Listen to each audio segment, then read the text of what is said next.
So I recently went and visited my mother in Ohio for a few days. And this was notable because this was my first time seeing family since I moved here in 2020. And I, of course, went to Ohio with a bit of a to-do list. So first was to attend my brother's wedding. Check. Second, I wanted to go through the suitcases of a few items I had left at my mom's before I moved here, just in case the whole thing didn't work out. And so, instructed her on what could be donated and then had a few things I did want to bring back with me. And then the third thing I needed to do was look for a very specific photo. So one day, and this had been on my mind for a few months, one day I was in Ananda looking at the image of white Tara there next to the corner altar, and I suddenly realized, oh my gosh, did that shirt in ninth grade have white Tara on it? And it kind of drove me nuts for a while. And and then I'm like, well, my mom will have that photo. So I told her this when I got there. I'm like, Mom, there's this photo we have to find. And so we looked through the house, and eventually I was downstairs and found it. So I'm sure you can all see very well. This is my ninth grade school photo. And the reason I brought it is not because I think this is the longest my hair's been in a while, but because of the shirt I was wearing. And what's amazing, so not only did I see this shirt in a mall, this is 1999, and like it and get it, it was my favorite shirt and the one I wore from my ninth grade school photo. And not only that, but I had this memory of it there. I can tell you maybe what I was wearing in two or three of my school photos. But one day looking at white tar, I'm like, this was on my shirt. So this is just, kind of amazing. And in particular, back in ninth grade, had someone been like, hey, what's on your shirt? I wouldn't have been like a naked female Buddha. Um, I think I thought it was an alien, maybe. Or I just didn't really question it. But I really had no idea. So I was talking to my mother about this because I explained the context to it and she thought this was pretty amazing. And my mother's comment was, well, so clearly this, meaning this, was meant to be. That was her view. Oh, this was meant to be. And I, of course, said, well, no, it's not that. It's karma. And so we actually discussed that a bit over, while I was there, and especially just my trajectory of what it was, meeting the Dharma and coming to monastic life. And so it was meant to be, make sense within my mother's religious and philosophical framework. And for me, karma is my religious philosophical framework. And especially thinking about some of the things that come up in like our Spokane beginning Buddhism class. Like sometimes people say things that are not particularly Buddhist, and there's nothing wrong with that, but sometimes people think they're really equivalent. So saying, okay, this was karma versus it was meant to be. Is there any difference between those? And I would say yes. So, that statement of, oh, it was meant to be.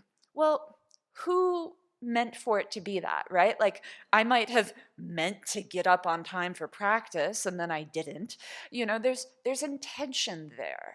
There's, a mind that is planning something or wishing for something. And so from my mother's point of view, a God, like a Christian God, has some plan for the world. But that is not what we're talking about when we're talking about karma. And even if someone is maybe, not really thinking of the Christian God, but more, the universe has a plan for me. I don't know what they mean, but, somehow the universe has intent then. So with karma, I have the responsibility. There isn't some external figure, whatever that might be, that has control and is somehow directing my life or, setting up the dominoes to knock them down and plop me here in Sravasti Abbey. Instead, I have the responsibility in terms of the karma I have created in the past the decisions, the causes and conditions that I bring forth now for some karma to ripen and hopefully not others, how I purify, how I create positive karma for the future. So I have that responsibility rather than some external force. That seems like a pretty important distinction.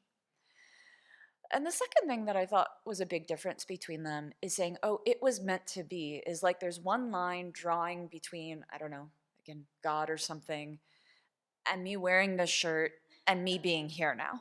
And that line happened to travel through being a physics professor and all of that, but, this kind of connect the dots, linear sort of thing. And with karma, we know that it's a very, very complex process, that it isn't that it is just one karmic seed that ripened into this photo, or me even finding this photo.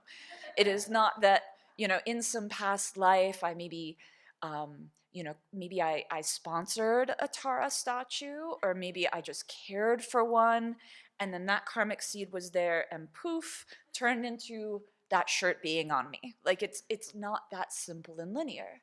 That presumably, yes, I created some karmic connection with, say, white Tara in the past, but then how many other causes and conditions needed to go into, again, me holding this photo right now? For instance, somehow, again, through many causes and conditions, this shirt was on sale at a mall in Michigan in 1999. And we could talk about how much my karma had to do with that, but it is not just one action in the past popped out all of the causes and conditions necessary, but the decisions I made in this life up to that point, other karma that led me to, show up on time for my school picture, and so on. So really seeing that it's a complex net, and I can appreciate that clearly, okay, karmic connection with white Tara, but knowing that that in itself was not enough. I could have maybe not gone into that store that day and not seen that shirt and not had that karma to like the shirt ripen. And so again, seeing, okay, the choices that I make matter to have the karma I've created in the past ripen now. So I guess I need to go into every store in the mall to make sure there's, there might be a Buddha shirt there. And so then the question is kind of, so what? Right? Okay, it's a cool story, I think. I mean, I like talking about me, and I thought I was really cool in high school. So when I reflect on these sorts of situations, and we talk about this sometimes, that many of us have a few of these stories of like, how did I make this connection with Buddhism? So for me, I find it helpful to reflect on these because it helps me increase my conviction in karma. Again, I don't know the whole story of what happened here in whatever past life, but I can ask myself, what are the other possibilities if I'm like, oh, no, it couldn't be karma. Well, how else do I explain this? Well, I could take my mother's approach of saying, well, God had a plan, but okay, there's reasons why the God model doesn't seem so logical and plausible for me. Okay, so what else is left? Chance. It's random. There's just kind of no reason, in a way, no cause. And I find it helpful to think of karma in a way as mental causality. Like, why would I go into that store and have my attention go to that shirt and like that shirt? Why would that be? And if we said, oh, well, it's just kind of random, there's no reason for it. Well, then why would there be any reason that the things I like today have a relationship with the things I liked yesterday? Right? That if we said that, okay, liking things is just completely random, causeless, well then why would there be any kind of regularity to the fact that, I like certain music one day and kind of the same music the next day? We see that it's not just completely chaotic, that there are patterns to it. So in my mind, that's kind of how I can rule out this being just causeless, being random. So once I start thinking about that, that brings me to the Buddhist model of mind. Why is it that I like some things and not other things.